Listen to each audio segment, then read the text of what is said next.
Hello, Kennedale, and welcome to another edition of Kennedale News Video Edition. This is a special edition that we have for you guys this week. We're going to do a series of videos where we're interviewing all the candidates and just having a little coffee chat about some questions that they might propose. But in the meantime, a word from our sponsor. This wouldn't be possible this week without the Kennedale Rotary Club. They have allowed us the use of the Zoom program that they pay for. And so I wanted to just reach out to everybody and let you all know a little bit about the Kennedale Rotary Club. Not only do they serve our community and a global initiative, but they also do our flag program around here. And I'm sure you guys have seen out there the little flags that come out during holidays. That program right there actually is a fundraiser for the Kennedale Rotary Club, and where they are $50 a year, where that pricing goes to is actually Kennedale schools. Not only do we offer a debate college scholarship, there we go, let's get the word out, in which one of our guests today won last year. But some of that money that we also get from that goes to the Kennedale seniors, and they use it as a fundraiser for their prom that year. So when your money goes to that, $50 goes to the flag program in Kennedale, that actually goes to Kennedale students and Kennedale schools. So make sure you sign up for next year. We do it 6 times a year. That's all explained on KennedaleRotaryClub.com, and you can order it by clicking this little button right here, right below the pricing, and we will get it. If you have any questions, please reach out to us as well. All right, so as I said, we're having a coffee chat today, and I have the pleasure of having both of you here, Darryl Owens and Bailey Torceletti, who are running for Kennedale ISD. Which place? Place 6. 6, there we go. All right, which is a vacated seat this year, so nobody's incumbent. You guys are brand new to this. First thing I want to do is commend you guys both for doing this and stepping up to the plate. As somebody who just recently went through this, I understand how nervous you are, how frustrated and how confusing it is sometimes with the state laws and things like that on running your special. So I just want to commend you both for stepping up to the plate, and it's going to be a great race this year. So I have Bailey Torceletti. Like I said, he's a recent senior graduate from Kennedale ISD. He won the Rotary Club debate last year, I believe.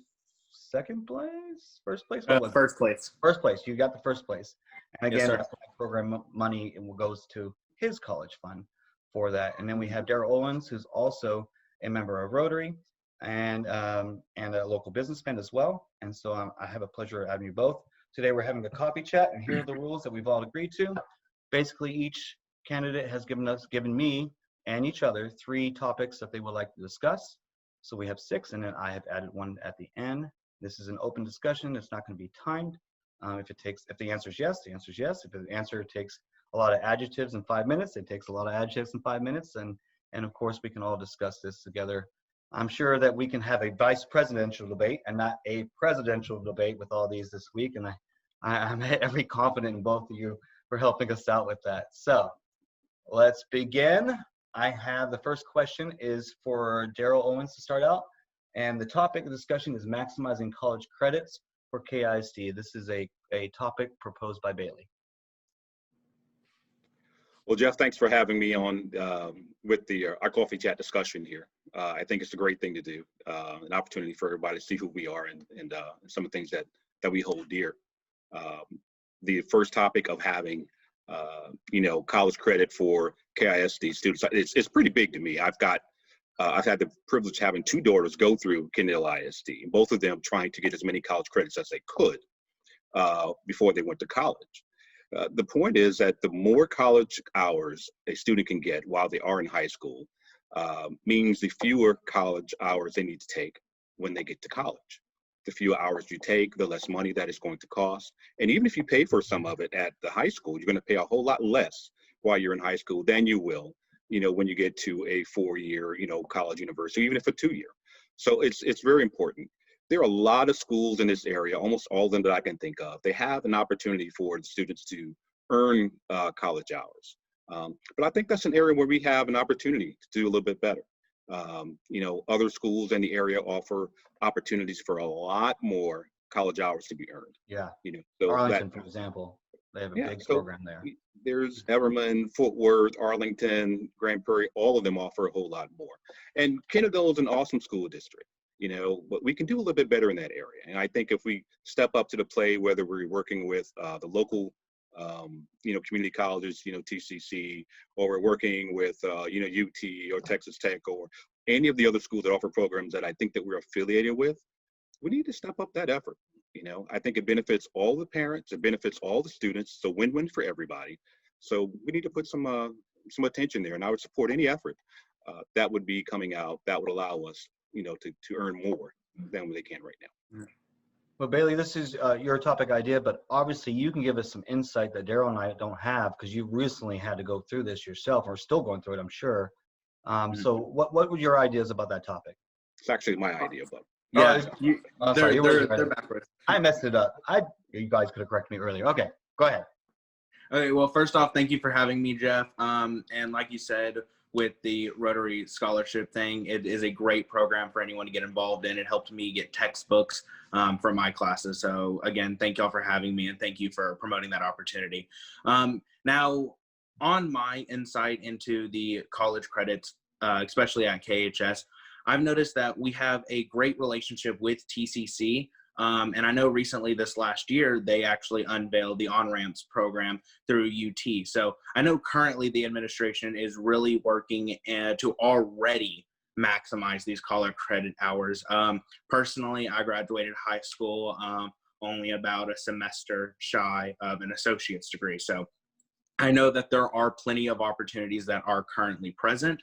And I know that the school is currently expanding on that, especially with their new partnership with UT as they transition from that junior college association with TCC and moving on to the university level. Obviously, I encourage and say that getting college credit in high school is a lot cheaper, as I am finding out now, and is definitely a great resource. But one thing that I would hesitate on is if we focus too high on the college end of it, we've got to remember that there is still the on-level side of it. So if we're constantly increasing all these early college opportunities, especially when they're already heading in that direction, as long as we make sure that we are focusing on the other end of the spectrum, which is going to be our SPED students, our on-level kids, and especially developing a better ESL, English Second Language program to benefit those students on the base education level. So that's kind of what I really want to push for, is that I already see the college side of it increasing. So now I want to take and I want to bring those more on-level student opportunities and resources and try to bring those up to the level of excellence that we're currently at with our college level. So I know Kennedale ISD did a good job about they did the honors programs and set up the college credits, and then they kind of shifted focus to more technical skills, like the police academy. They have the business school as well, the media school, and they spent a lot of money in that. Yeah. And that's great. A lot of ISDs don't even offer those kinds of things, and these are real world skills. But do you guys think that we should maybe do something a little bit more serious with the honor sign? I know Arlington has the STEM program, which my friend mine's daughter got offers from MIT, Harvard, full rides by being in this program and completing it successful. Do you think we need to add something like that, a little bit more serious, or do you think we're on the level par and moving up to bigger and better things? I think we always need to take a look at what we can do better. I think those things that are happening right now that we've started, I think those are great steps forward. And I just would like for us to not, pause and say, well, we've done enough or we're doing enough. Sure. I think we should always take a look and see what we can do. Some things are going to work and some things aren't. The main thing we need to keep top of mind right here is that it's all about student success. Now, each one of our students have different things that they're going to do when they leave high school. I think if we maximize our efforts to make sure that each student in whatever field, whatever line they decide to go into can be as prepared as possible to be successful when they leave Kennedale, I think that's what we need to do. So whether that's going forward, adding more programs, or focusing in on maybe a few of those that are more popular, whichever one works best for our student population is what we need to focus on. Yeah, and I think with the COVID and the switching to more digital classrooms, and of course we're going to go back to regular classrooms and things will get semi-normal, but every ISD and colleges have invested all this money in this new technology ASAP, like one boom, boom, boom. It's not going to go anywhere. So I think some of these programs might be even offered a little bit easier because of remote distance learning or learning online. since you're a student, Bailey, that's kind of going through this right now, I kind of did this online courses when it first kind of came out, like it was first being offered in colleges. It's a little bit more prevalent now. Do you find it easy or hard to do maybe an honors course through an online program? Yeah, so even prior to COVID, I decided to mix it up where I took some online classes versus some in person. And now even more prevalent with majority of my classes being online.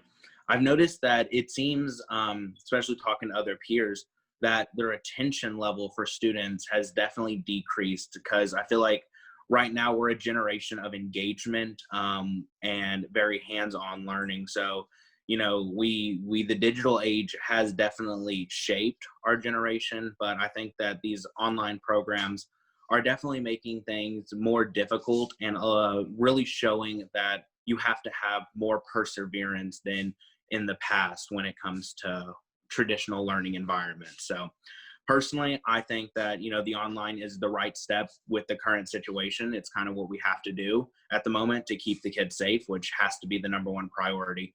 But in terms of long-term, finding a way to balance it, just because, again, it's really hard on the students to really focus, engage, and absorb that information. And that's not just, what I've taken away personally, but again, speaking Socratically with my peers is what we've come to a conclusion on. I know one of the most difficult things for me to do is read digitally, like on an iPad or something. I could never do it. I don't know why. It's no different. I just space off a little bit more than I would if I had a piece of paper and a book in my hand and feeling it. Call me old-fashioned, I guess. But yeah, I can see, but as an IT guy, I can see the value, and I do see the value, and I know the value that's out there, and I know what's next generation IT that's coming out. So this has been a long time coming, in my opinion. It just kind of forces issues.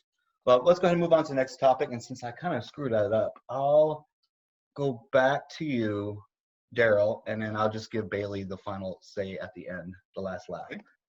Transparency in regards to the current board and superintendent. This is a topic that Bailey wanted to bring up. What's your ideas on that? Darryl? Oh, okay. Well, the school board, I understand, there's lots of legal ramifications for saying different things. So I understand why there has to be some type of, caution. Yeah, but I do think that anything that can be shared, should be shared with the public, with the people of Kennedale, with people in the Kennedale ISD area. They're taxpayers, they're participants in the school district. So if there's information that they need, we need to go ahead and let them have it. My concern, I guess, would be that if there's information that's being requested that has to be vetted first before it's released, to make sure that that's done. Because if something were to be done and it puts us at risk for some type of a lawsuit or something like that, that would concern me. Because I think any money that's spent unnecessarily is taking money out of the school district fund that is designed to fund our classes and for our kids. And I think that's what should be important. We need to make sure that every dollar that's spent, every taxpayer dollar is spent appropriately. And transparency, I think, has got to happen, but don't do it in a way where it's going to potentially cost me money.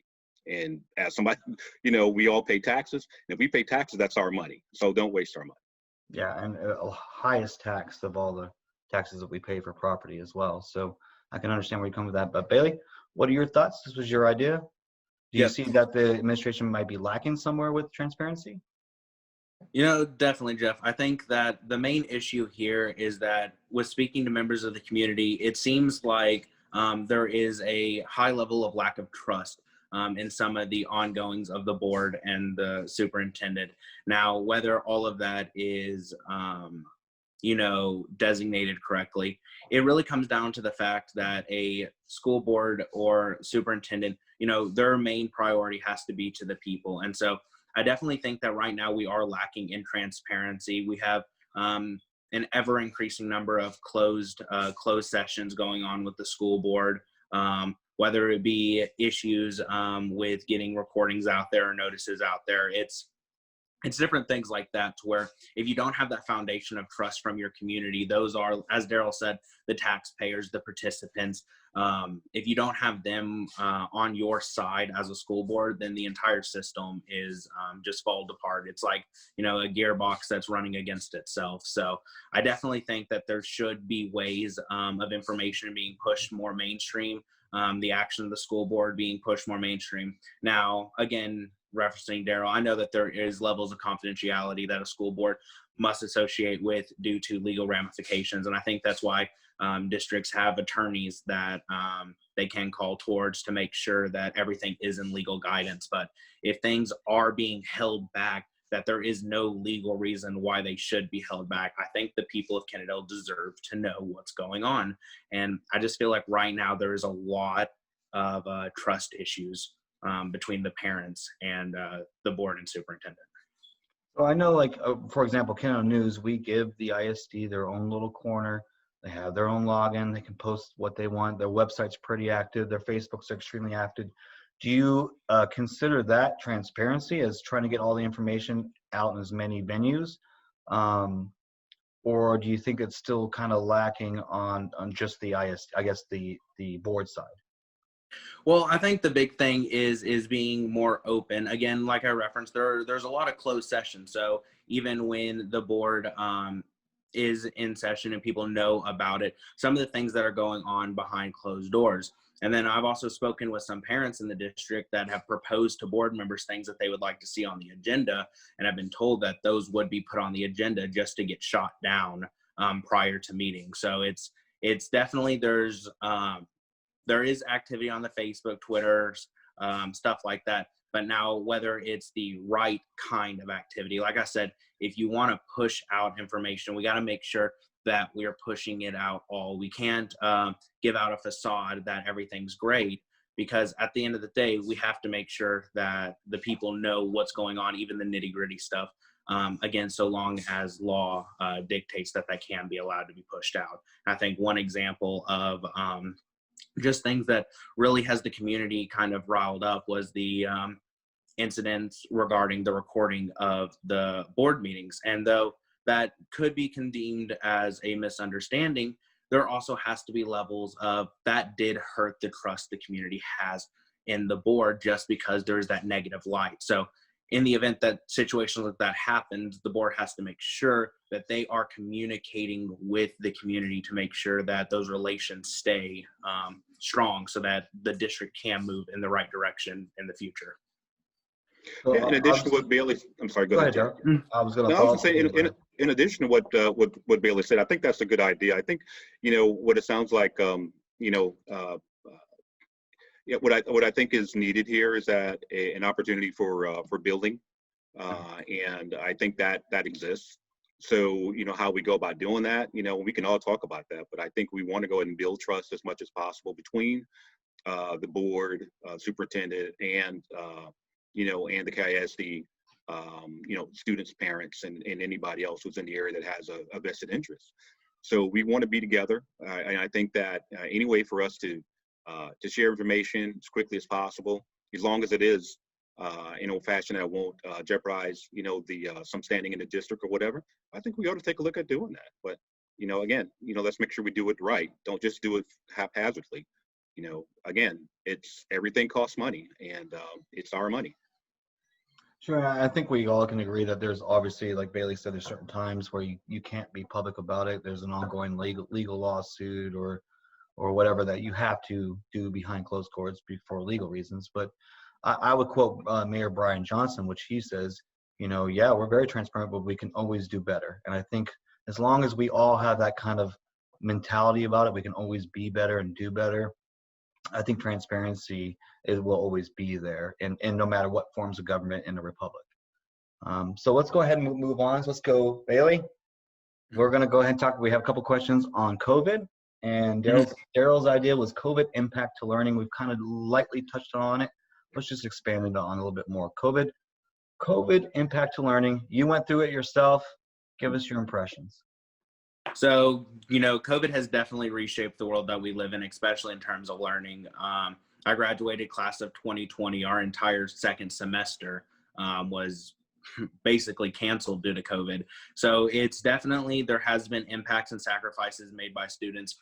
And then the transition to this online learning has definitely been rigorous on the students, on the parents. So I think that we definitely need to look at ways of minimizing stress there for the community, possibly making ways for there to be, if future instances were to occur. So if we did return to classes in person, or at least a majority of the students return to in person as they are starting to do now, we have a way to go seamlessly into that online learning, because from personal experience, I can tell you the district was not prepared for COVID when it did hit. And I feel like a lot of seniors that just recently graduated felt the ramifications of that. So finding a way to make education seamless online, but make it to where there isn't hardships on the family should definitely be a priority right now.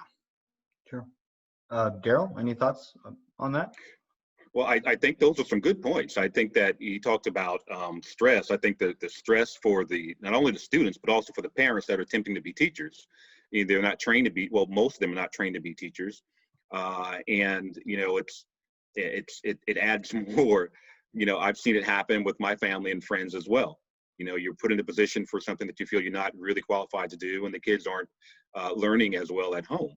I don't know if anybody was prepared for, what COVID brought to us. It was a surprise, and we had to hunker down and then reemerge and do the best we can. But I think that, the school district did a lot of smart things. I think the idea of having the kids keep their Chromebooks over the holidays helped us a lot when it came to the fall. Okay. But I think that, we do need to find a way to, to have a forward thinking process, because I'm not a believer that COVID is about to disappear and go away. I think that, I hear a lot of my friends say, I'll be glad when 2020 is over, as if 2021 is going to bring something different. Sure. What it may bring is more kids back to school. I think they've done a good job right now in trying to socially distance and create classroom space so that they can abide by the recommendations, of the professionals so far. But as more kids come back to school, that's going to cause, some adjustments that have to happen. So my question is, are we ready for those adjustments? Are we going to be able to provide, forward-thinking schools or schooling, for the district in the way things are going to be in the future? So that's what my concern is. And I know we have a lot of people working on that. So right now I'm confident that we're going to be able to get there, but we need to make sure that's a priority for us. And see, as a parent, I share your concerns, Darryl, about our kids are back in school. We did it the first day. We have no problem. And I'll explain why we did that here in a second. But within 2 weeks, my two younger, who are not in school and don't get germs every year, got really sick. And we call it, this happens every year, beginning of the year, the kids bring home something. But even with all the precautions, even all the cool new tech that the superintendent and administrations that have invented, and I know how diligent they are on all the communication, even with all that, normal things like the flu, emphysema A, whatever's going on right now, can easily be, brought home. So I do share the concern that, when we send it back, we could have an increase, we could have a decrease if we have a second wave as expected, because Europe's going through their second wave, and technically, if you look at the numbers, our numbers weren't right far behind them in the beginning of the year. So if we do get a second wave, and that's my concern, a parent, we can choose now to bring our home daughter for the winter if we have concerns of the second wave. I can't really change that till December, till Christmas again, if that second wave comes in November. But to roll back a little bit, I think the biggest problem with COVID and home learning, yes, it was, a strain on us, especially going back. I'm a stay-at-home dad, and with 2 businesses at home and a baby and a toddler, and now a junior high and a first grader that I'm having to try to look after as well. A little bit more on the first grader side than the junior high, obviously. And it was difficult. It was challenging for me, but it was worth for us to send our kids back to school. For Cassie, for example, who was in kindergarten being sent home for COVID, it took a toll on her. Like, she withdrew in our house, and we just, had to let her. We can't really do much about it. But she didn't come back out until we could come back out and she could start seeing her friends again and the possibility of going back to school. And so I've been saying since the beginning that schools do more than learning. They're babysitters for us parents as well, but they also are a small community in which our children learn on a micro level how to relate to each other in this big world. They have to deal with bullies, they have to deal with, maybe that teacher doesn't like them, or a bad boss scenario kind of thing. They learn how to deal with these things and each other. And so important that we do have in-school learning just for social standards. What are you guys' thoughts on that? And that's just kind of my thoughts on COVID and how it affected my family. Bailey. Well, with all that, definitely you're right. Schools are a social breeding ground on top of an educational one. That's where children are going to make their lifelong friends. That's where they're going to learn how to deal with real world implications, on that smaller level. And especially, if we're wanting to get our children more ready for college, we have to make sure that they are prepared in that sense. So definitely COVID has changed the playing field. So it's definitely going to be an adjustment period. One good thing that is so long as, the district is willing to be progressive in terms of our surrounding areas. I know that the way that Kennedale is doing some of its online learning with in-person options is very similar to how the University of Texas Arlington is doing it right now. So that's definitely a go Maps. Yay! Okay, go ahead. Me too. But Yeah, there's mine right there. but it's definitely you have to look at the fact that we have to be able to prepare them for what comes next. And if COVID is going to be sticking around, as most people believe it will be, it's going to be definitely a changing time where we have to find a way. How do we prepare our kids to be successful in a real world that has become virtual? So it's definitely something that needs to be looked into in depth, and there needs to be a long-term end goal for if this has to become the new norm. And excuse me, I just saw a flyby come by again. Sorry, my allergies are it's 4:00, so my allergies are already kicking Oh in. yeah, That cottonwood's killing me right now. absolutely. One more question before you rebuttal him. Bailey, I'm just curious, Yes. how much per credit hour is UTA right now? So right now, in total, I'm taking 17 credit hours, and I'm paying about $6,000 in tuition fees alone. So it's not with 6 classes. So we're averaging that non-books, textbook supplies and stuff. We're at about $1,000 to $1,100 per class, which is 3 credit hours. So. And I was just graduated 11 years ago, and I think it was $650 per class, basically. All right, Darryl, your rebuttal. Okay, first of all, you're going to make me feel old because I graduated almost 30 years ago. Okay. I was a late graduator. It took me 10 years to get a 4-year degree. So. But both of your points I think are right on. Going to school and learning is more than the 3 R's, as they said: reading, writing, and arithmetic. There are relationships. There are learning to deal with life situations. All of those things are very, very important. And like I think Bailey mentioned, we need to prepare them for a virtual world. If this is not going to go away, like I said, I think it's going to be around for a while. We need to go ahead and prepare them for what actually is going to be, instead of what we want to think that we want it to be. So student success, no matter what, no matter what we think it should be, it's going to be dependent upon what it is. Sure. So, if one of the things is that we need to raise the virtual education of our kids for a certain, to a certain level, then that should be a focus of ours. So, COVID has probably put that front and center more than anything else. Let's find a way to be participative in everything that we do in a virtual way. Kids' attention spans are a lot shorter when you don't have them in class. Okay, I think whatever we can do to make that opportunity available for parents to send kids back whenever they feel comfortable, we need to go ahead and do. I think we've done a really good job so far. I think about half of the kids are back in class and half of them are not. I anticipate, from the parents I've talked to, that that's going to increase after Christmas. Okay, so we need to make sure that we are forward thinking in that point.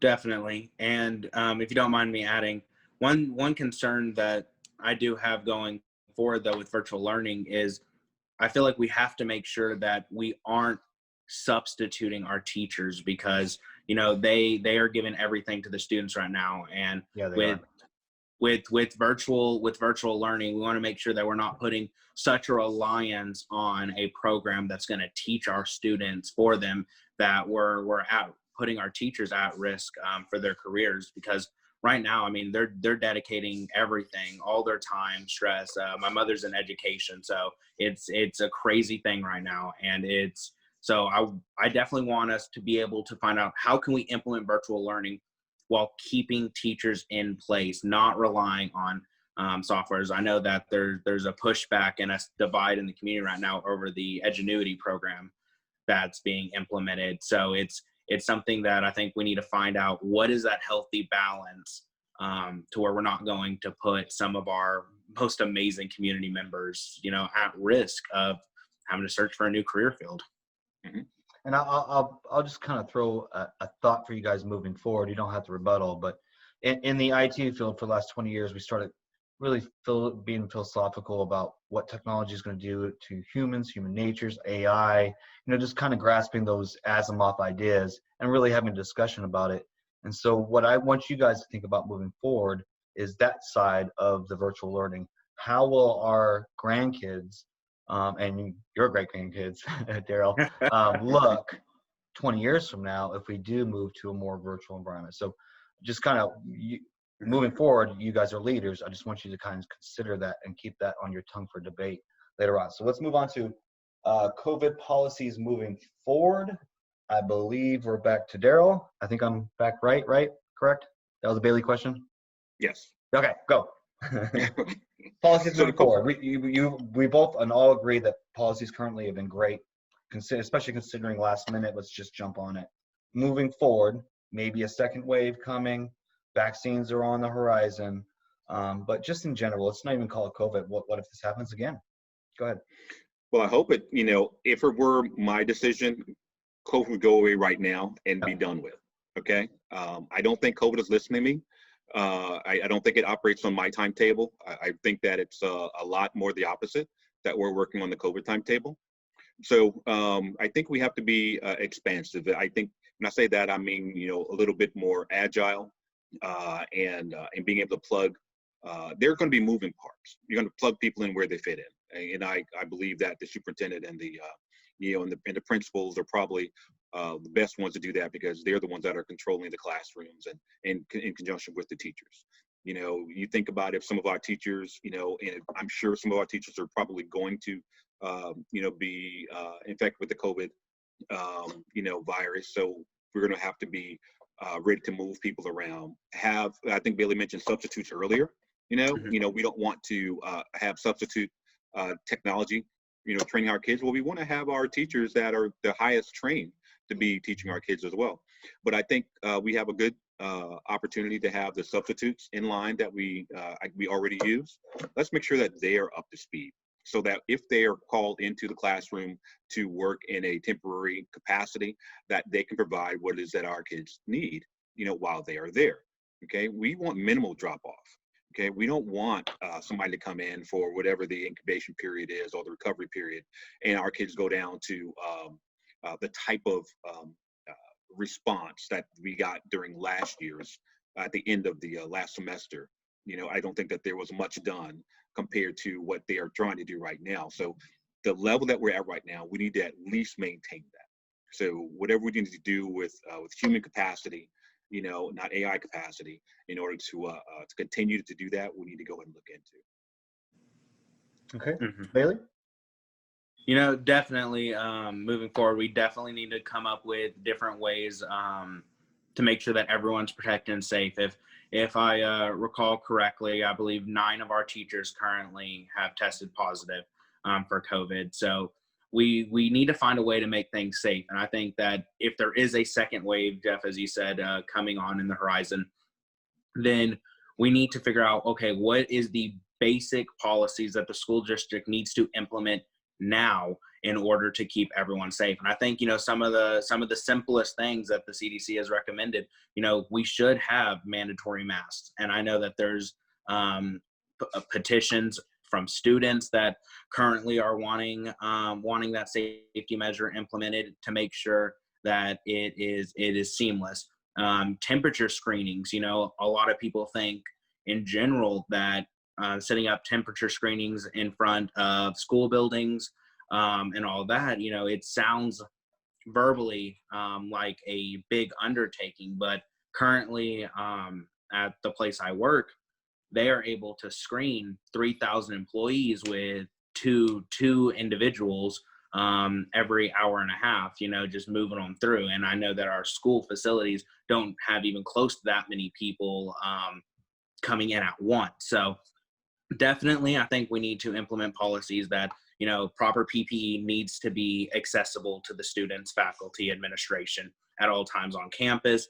There needs to be increase in disinfectants, proper training for modern disinfectants to our custodial staff, and then again, implement some form of temperature screening or other things, because, from what the CDC has said so far, the virus seems to thrive more in colder weather. And as we do approach this winter, I know a lot of people are wondering, is that second wave coming? Are we going to have an increase? And whereas people my age and younger, we're not the most at-risk category, we can still be carriers. So it's those teachers we want to keep safe. It's our grandparents, our parents, that the people with underlying conditions, individuals with, respiratory issues, asthma, our special needs students, people that have those health complications. Because if we're making our schools, even with minimal policies that they aren't being expanded on, those become petri dishes for infection. And I definitely would hate to see, an outbreak cause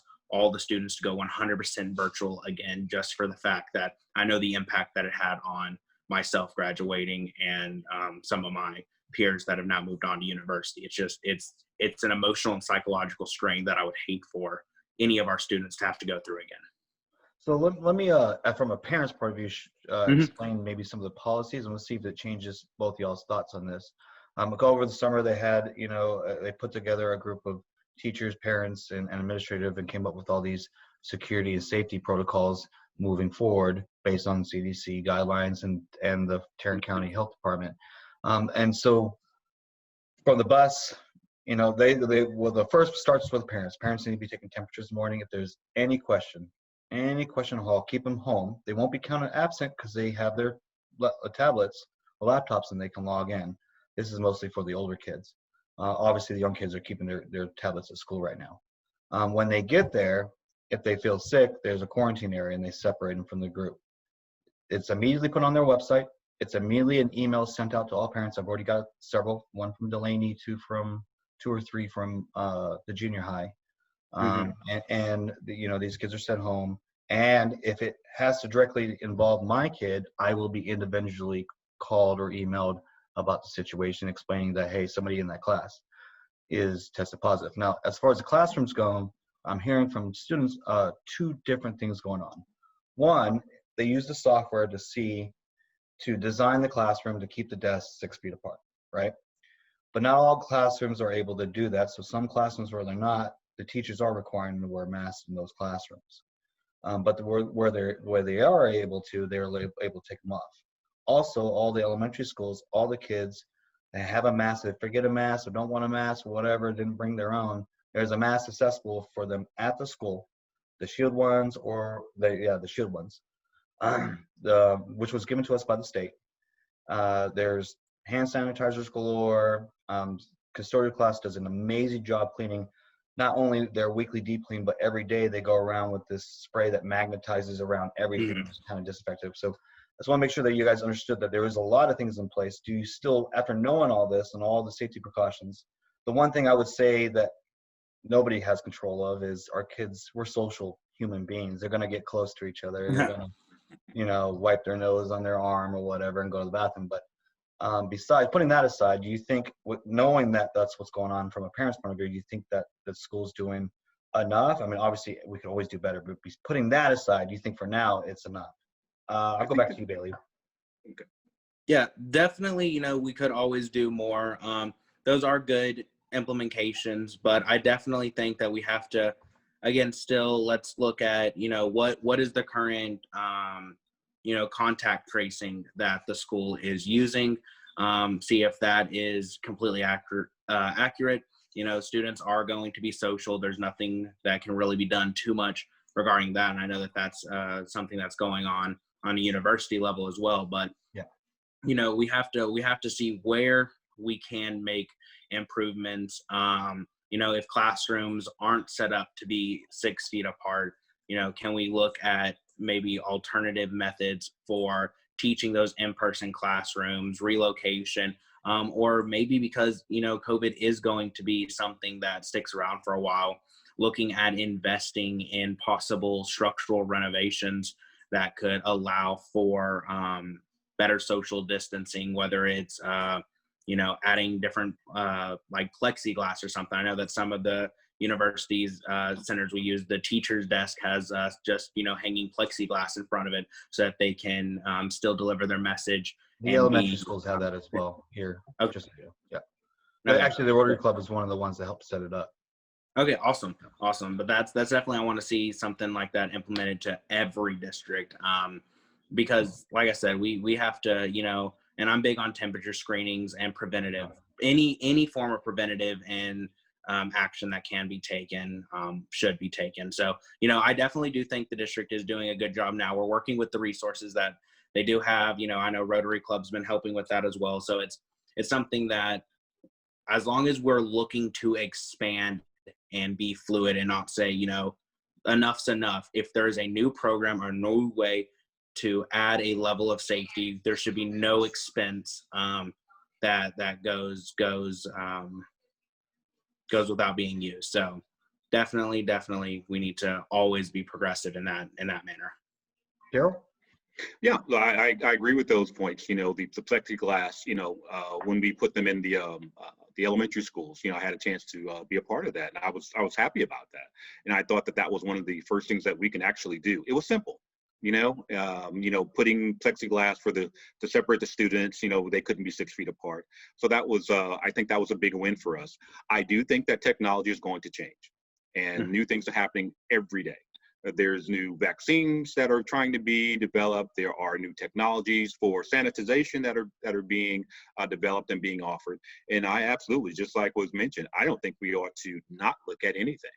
And I think that the health of the students, the teachers, and the staff are of utmost importance. So whatever can be done needs to be done. Now, all those things that we talked about, the simple things, what's like the temperature screening, absolutely. We need to go ahead and do that. I mean, anything, the wearing of the mask, yes, please. I know there are certain exceptions, but anybody that can, I would like to encourage you, please wear the mask. Okay, it helps to go up to, it helped us to flatten the curve when it came out. It will help us to reduce the amount of transmission as we are right now and going forward. I've seen from documentaries. Wow, that was a hard word to get out. Yeah. Scholarships apparently for me. From other countries, they always say that is the main thing: wear the mask. So everywhere I think we are in the KISD, we should be seeing the mask being worn. So should we ever not look at something because of dollar amount? I don't know. I say we should always look at everything, and everything that we can get, let's get. Okay. I like what they're using now. I've seen a lot of the technology being used. I see it, it being done at nighttime. If there's a child's been identified as being sick, they're using it around the area where they were, so I'm happy about that. But I want us to keep going forward. And we don't know what exactly it's going to take for us to get back to normal with this virus, but let's try and find whatever it is so we can utilize it. So since you both brought up the matter of money, and before I move off of COVID, let's go ahead and talk about that for a second, because the school district used emergency money basically that was in their coffers to get 1-for-1 computers for everybody, the devices that clean the school, that they spray and everything, and just general costs and everything like that. And then there's the fear that maybe not everybody will be able to pay their tax note for the following season. So if you guys are voted in next season, do you think we're going to have an issue of budget? And if we do, are you wanting to raise the taxes on it or seek a bond? What's your thoughts? I'll start with you, Darryl, on that. Well, let's be clear. The decisions that will need to be made after this election is over will be difficult. I mentioned before, nothing's going to be free. whatever we do, we were going to have to pay for it. Okay. Now, the one thing that I don't want to do is pay more taxes. Like I said before, I've been paying tax for 20 years here, and I think that I wish I could say I'm all taxed out, but I know that I won't be able to stop paying taxes. Okay. We're going to take a look at I think every option. I don't think anything should be off the table at this point.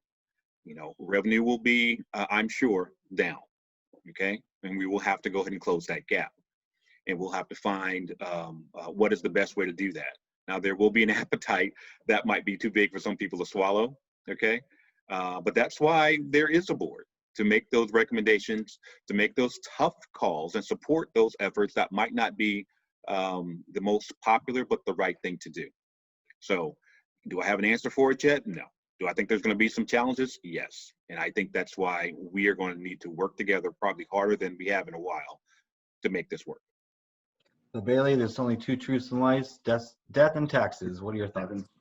So definitely, I agree with Darryl. There are going to be challenges to face ahead, and that's what a board's there for. They have to make the tough calls for the community. I think that raising the taxes should not, be an issue. I definitely think we need to figure out how to make that more manageable and take a burden off of a lot of the families. With so many people that got furloughed.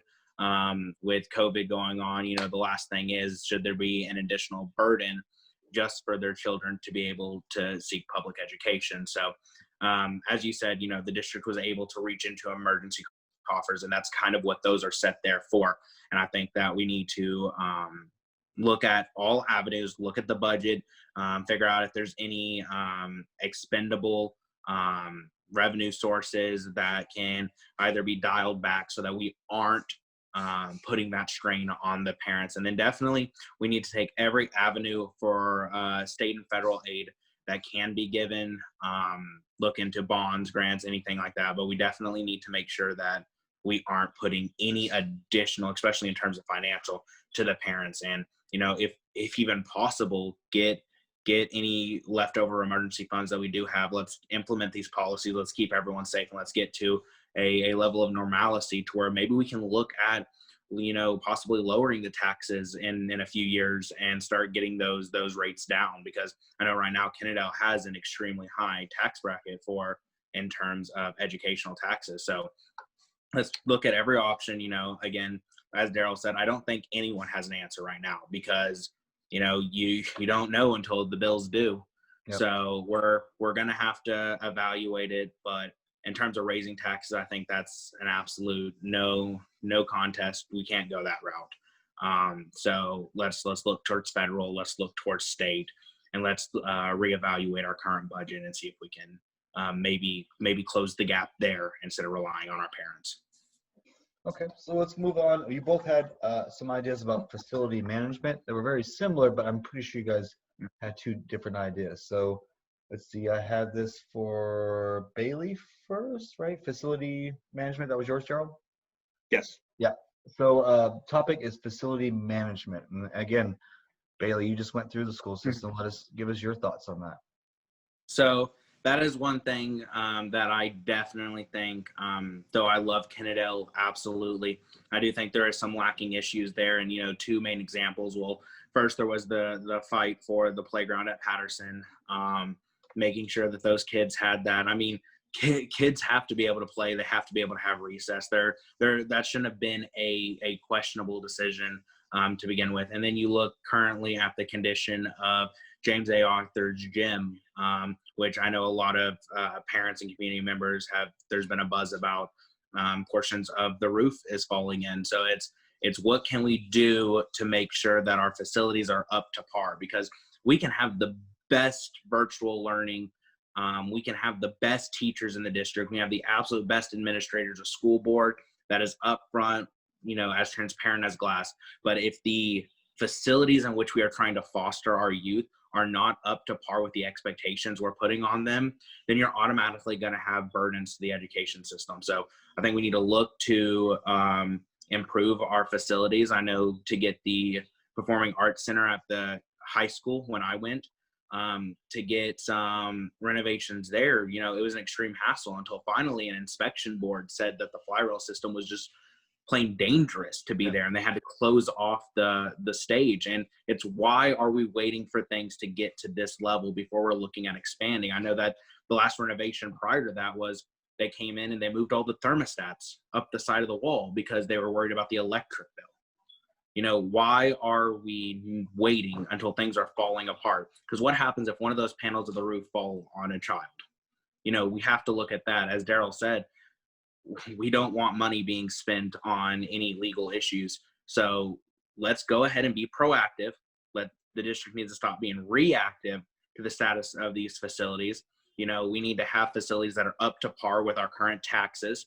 And I think that if we can, you know, update our overall facilities, you know, the taxpayers are going to understand those higher taxes because we can return that with an increase in property value. So it's, you know, if we're always increasing, there's a win-win to all different sides of that. So I think we, again, be proactive and not reactive to these situations. Okay, Darryl? I totally agree with those thoughts that Bailey just gave. We need to be proactive and be a front of the game instead of behind the game. And I know that you know, there was some construction that went on this past summer. You know, so I know there was the roofs put on a couple roofs were put on. You know, and I think that was a great start. But we can't stop there. You know, if for no other reason, there's going to be a lot more space needed in order for us to facilitate classes with more kids come to the KISD. You know, as I mentioned before, if we're using all of our space right now when we only have 50% of our students in class, you know, what's going to happen when the rest of them come back? We know that they learn better when they're face to face. We know that they're more engaged when they're social. You know, so that's going to be the goal of what the facilities need to be able to offer for the Kennedale School District. So we need to get ahead of that game, and whatever facilities that we need to go ahead and push forward with that.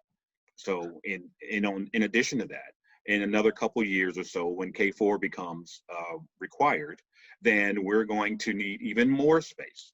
So we need to make sure that those foundations for those kids are going to be there so that we can build upon those basic foundations in order for us to get our students to a level of success that we want them to get to. When I first moved to the Kennedale area, my kids were small, and we were so focused, my wife and I, on hooked on phonics, on whatever flashcards we could use to help them learn, you know, their colors or ABCs, whatever. You know, we knew that those things were foundations for them to be successful in kindergarten, first grade, and all the way through, you know, Kennedale's high school graduation on to college. Well, we need to make sure that we can provide those foundational educational things for the youngest people that we're held responsible to educate, so that they can help push this district forward.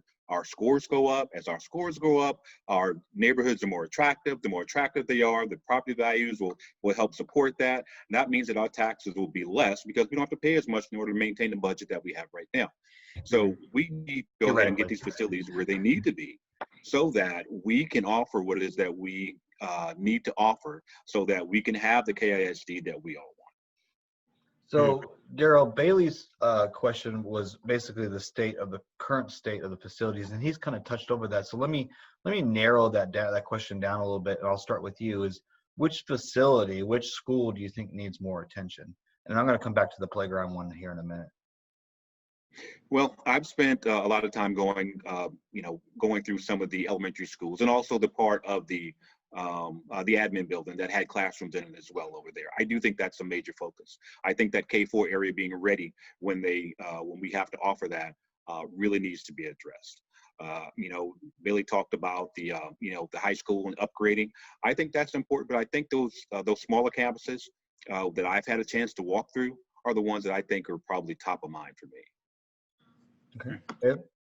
No, definitely. I think our younger campuses, those are going to be the ones that we need to focus on now, because those are going to be the children's first impressions of our education system. So we definitely want to set them up on the right track first and go ahead and get those facilities up to par. The high school has gone through some renovations, and that's great, but by the time they're at that level, you know, children already have kind of their mindset on what they think about school, and actually how the education system's getting ready to prepare them. So we need to make sure that we are fostering, our youngest in the best environment. So I think we definitely need to start from the bottom and work up. If we're going to build the foundation of our school district, we need to start with the foundation of our community, and that's the youngest of our children. Yeah. So I wanted to bring back up the playground incident. So I was on the advisory committee for Delaney last year, and they're going through the same problem. What I found out that shocked me was that the elementary schools, are the ones that are responsible for that playground. They're the ones that have to pay for it out of their money. And which really shocked me, because it just blew my mind, is why isn't my taxes going to this? To me is just as important as a computer in an elementary setting, or even at Arthur, for example. And in Patterson, obviously they fundraised a lot of money and they got a great thing, but Delaney, they got a pretty, just to replace the ground around the current playground was like $80,000. I mean, and for the school who doesn't really get money, how is the school going to do that? So with me saying that the schools are responsible, how do you guys feel about that? Bailey, go ahead. I definitely think that that's, a sad byproduct of it all. The schools are there to facilitate the students. And, I think the board, the district administration, really needs to be looking at all options to take that burden off the school so that they can facilitate in those healthy environments.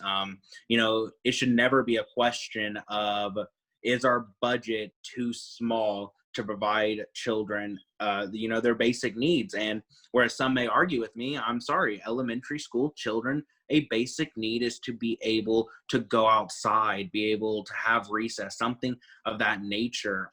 So, if it's a burden on the schools, well, the school board needs to look at, okay, how do we alleviate that burden? Can we look for federal aid? Can we look for state aid? Is there current reserves that we can tap into that aren't being maximized in terms of, taxpayer dollars?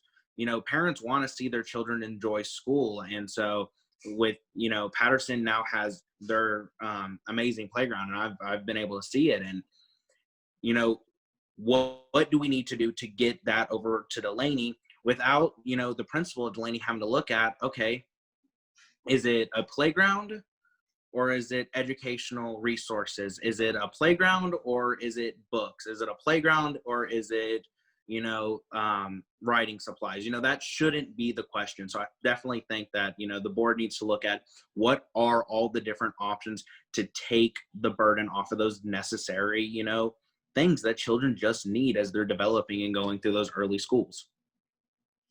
Carol, what do you think? So when I saw, the incredible job that they did at Patterson of raising money to get that playground, I could not have been more overjoyed. I was excited for them.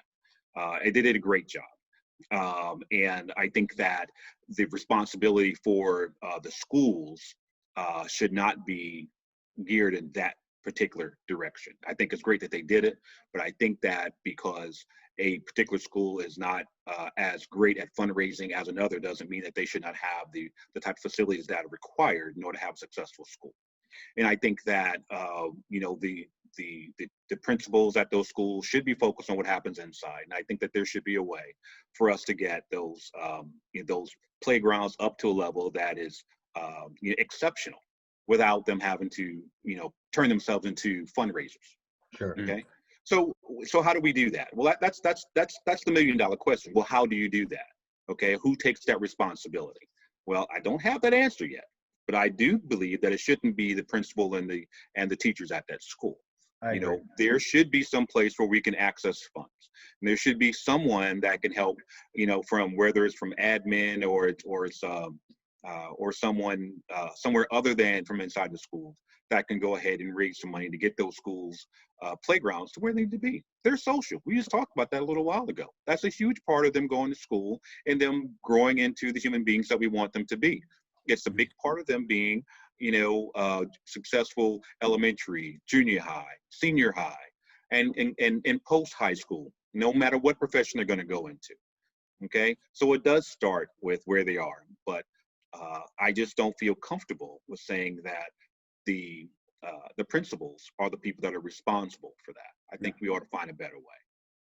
And just to throw it out there too, a lot of people use these facilities because they're taxpayer owned outside of school. You know, on the weekend they might walk the track at the high school, you know, in Arlington or whatever, the junior high. I know growing up I went to countless of elementary schools all over the world, and the one consistency was even on our days off we'd go up there and go on the jungle gym. It's a safe place, you know, it's a familiar place. And so I completely agree with you both. I was just beside myself when I found that out. Like, and I want to thank the Education Foundation, who's the one that helped Patterson fundraise for that.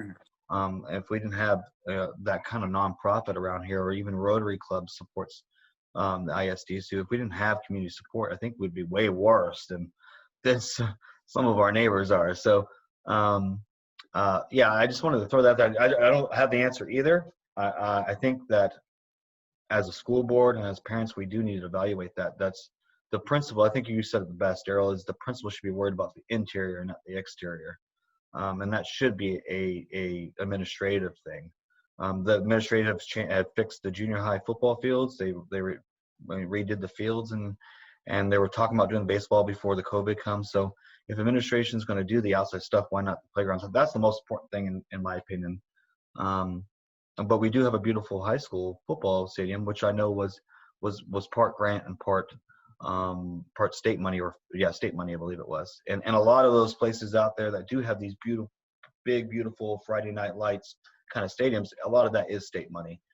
Or it's just a district with one high school like we do, and they can allocate that money to one place.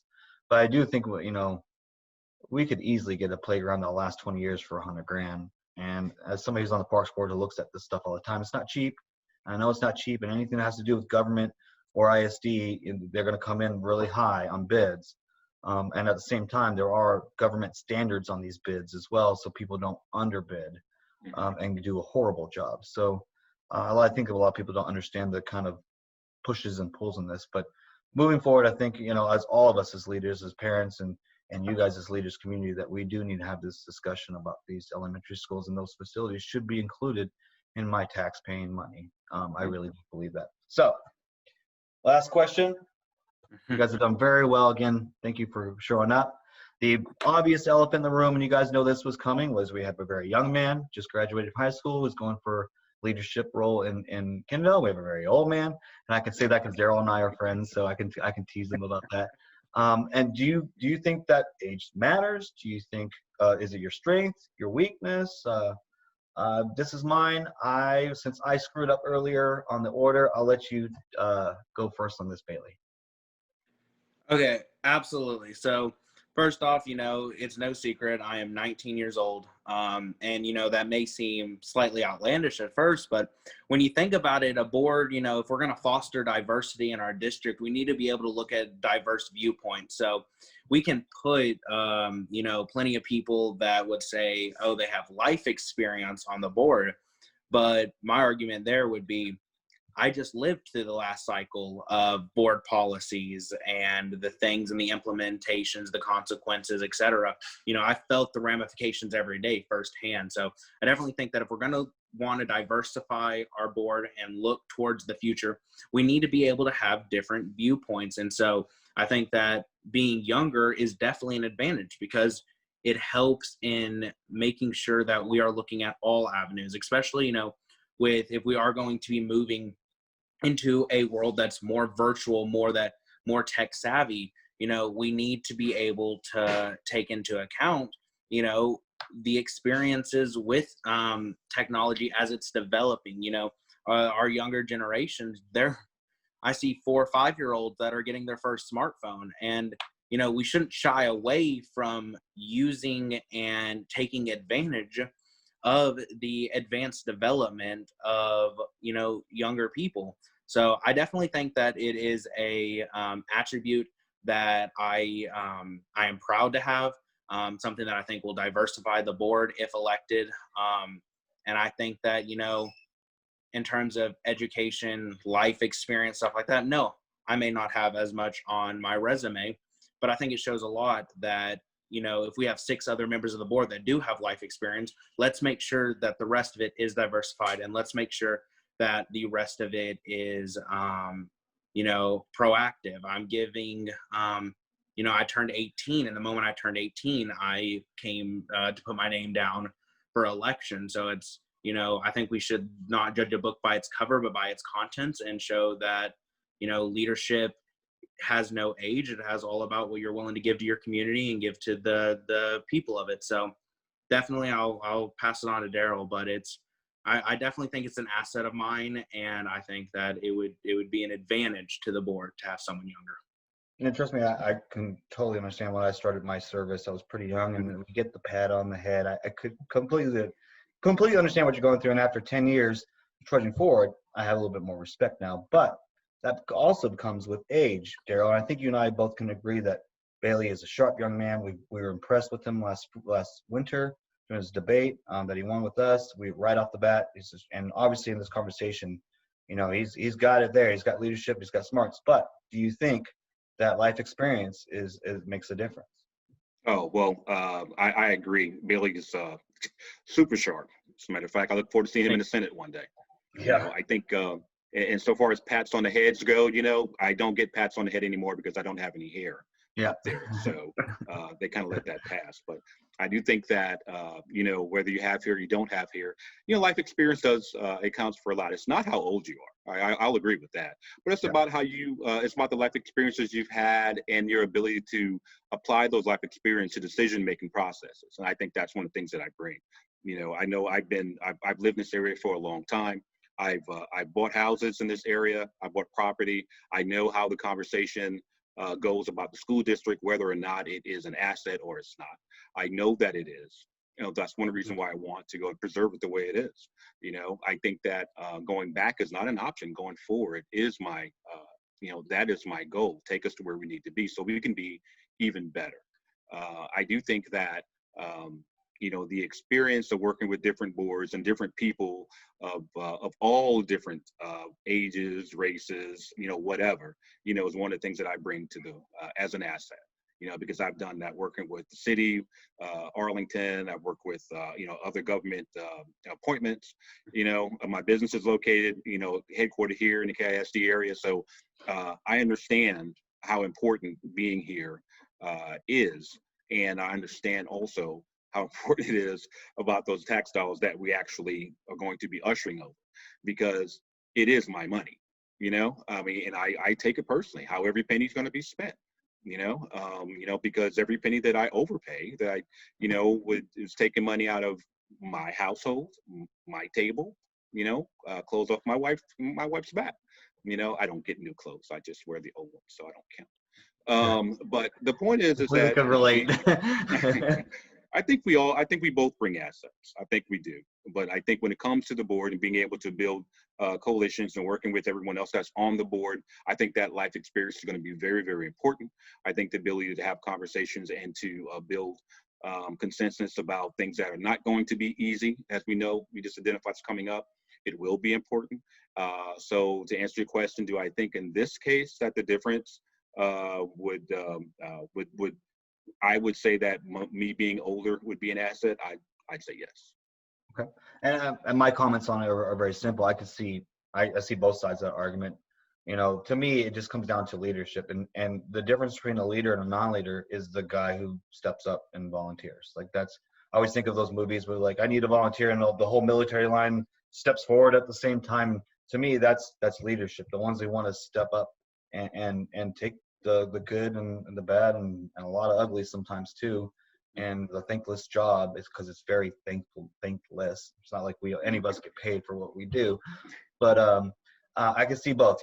Coming through the school, we do need that insight, but at the same time, a living memory like what you have, Darryl, the tribulations and what we've done through the school history, and knowing that history also helps the building blocks. So I can see strengths in both.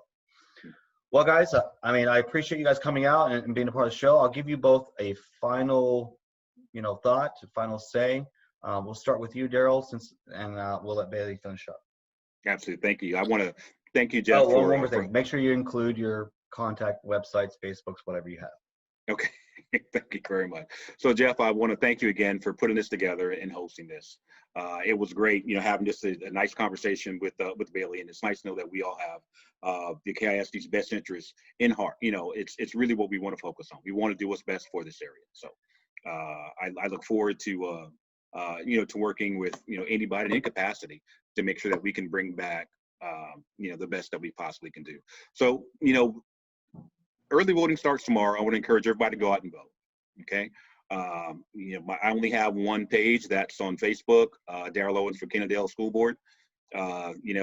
Please go there. Feel free to take a look at some of my leadership information I've got listed there. Any questions you have, feel free to send me a message. I'll respond. And remember, student success is what I'm most concerned about. Okay, proper foundation, better building blocks, and eventual flourishment for whatever we want to be professional at, after high school. Okay, thank you. Thank you, Bailey. Absolutely. Again, thank you, Jeff. Thank you, Darryl. This was very insightful to be able to have this Socratic conversation with both of y'all.